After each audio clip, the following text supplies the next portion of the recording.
Tu t'es-tu déjà demandé, c'est quoi mon but dans la vie? Ou pourquoi est-ce que je suis même en vie? Qu'est-ce que je fous sur la terre? Ou pourquoi Dieu m'a envoyé ici? Si tu t'es déjà demandé toutes ces questions, t'inquiète pas, tu es au bon endroit. Aujourd'hui, on va répondre à la question, quelle est ma mission et comment je puis l'accomplir en 2024? What's up les gens pour une nouvelle vidéo. Aujourd'hui on va vous parler de la mission. On va voir 3 aspects de la mission par lesquels nous pouvons en apprendre plus sur pourquoi Dieu nous a envoyés sur terre et sur ce que nous devons faire pour l'accomplir en 2024. Le premier aspect de la mission est celui qu'on appelle l'appel. Non, pas l'appel. Oui, bonjour Georges, comment tu vas? Est-ce que tu pourrais m'acheter 3 paquets de yogourt avec des bananes s'il vous plaît? Ça va être tout? Ouais, parfait. Salut. L'appel, c'est quand tu te poses toutes ces questions. Je suis bon en quoi? Je suis talentueux en quoi? Est-ce que je suis bon pour faire de la musique? Est-ce que je suis bon pour écrire? Je suis bon pour peinturer? Je suis bon pour parler aux gens? Je suis bon pour faire du design? Pose-toi cette question. Ou pose-toi aussi une autre question. Qu'est-ce que j'aime faire?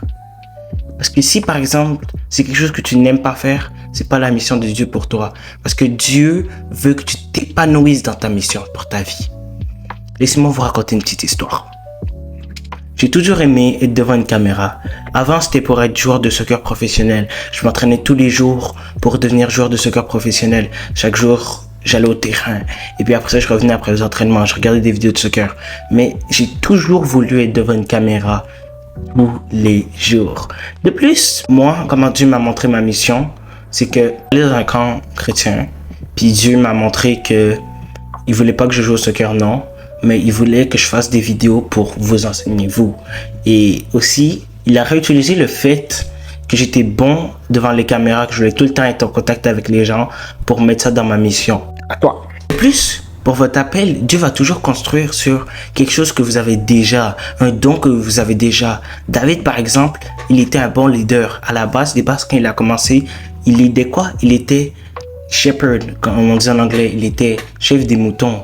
C'est lui qui gérait les moutons et les moutons lui appartenaient. Quand il y avait quelqu'un qui venait les attaquer, c'est lui qui les défendait. Et après ça, il est monté un petit à petit par rang. Après ça, il est devenu soldat dans l'armée. Soldat dans l'armée, tu vas, t'attaques. Après ça, il est devenu chef, un des chefs de l'armée. Après ça, ça veut dire qu'il a eu plus de pouvoir, plus de responsabilités. Et au final, il est devenu roi à Hébron pendant 3 ans, comme c'était un petit test. Et au final, il est devenu roi sur tout Israël. Donc, ça a vraiment été une formation qu'il a eue pour monter et exceller. Et ce qui nous amène au deuxième aspect. Le deuxième aspect de la mission, c'est la formation. Comme de bonnes questions qu'on pourrait avoir à se poser, c'est comment Dieu, est-ce que je puisse me faire former pour pouvoir être bon? Par exemple, moi, c'était dans les vidéos. Ou comment puis-je me faire former pour devenir pasteur? Comment puis-je me faire former pour pouvoir devenir sportif? Comment puis-je me faire former pour pouvoir devenir entrepreneur?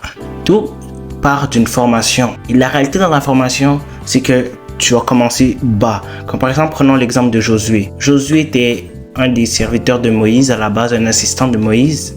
Et il était là juste à l'accompagner. Et ça a permis de se faire former pour qu'il devienne ensuite chef du peuple. C'est lui qui a pris la place de Moïse quand Moïse est mort. C'est lui qui a pris les devants. Donc, notre formation est une étape très importante qu'il ne faut jamais prendre à la légère.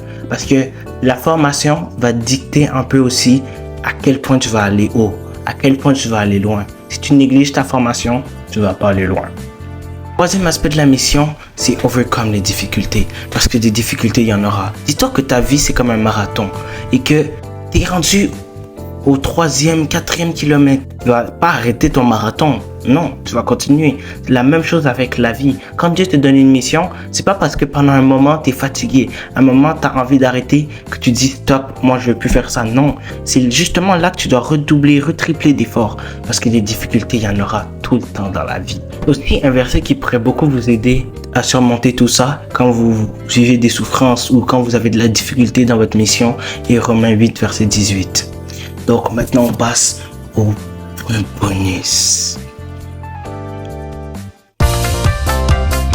Le bonus est que la réalité, c'est qu'il y aura toujours des fois un time-lapse entre l'accomplissement complet de ta mission et le début, le commencement, quand tu reçois la révélation de ta mission. Parce que, par exemple, Jésus, depuis le début, il savait qu'il allait enseigner les gens et tout. Il a commencé à 12 ans, mais il a eu de la formation pendant 18 ans jusqu'à ses 30 ans. Ou David, il avait 17 ans quand il a été proclamé futur roi et ça a pris 13 ans avant qu'il devienne roi. Donc, sachez que c'est normal des fois c'était long avant d'avoir la révélation jusqu'à l'accomplissement de votre mission. Et n'oubliez pas d'aller regarder une autre vidéo sur le succès qui aussi vous montre à quel point on peut avoir du succès en tant que chrétien en 2024. Et n'oubliez pas de vous abonner, activer la cloche de notification et à la prochaine pour une nouvelle vidéo.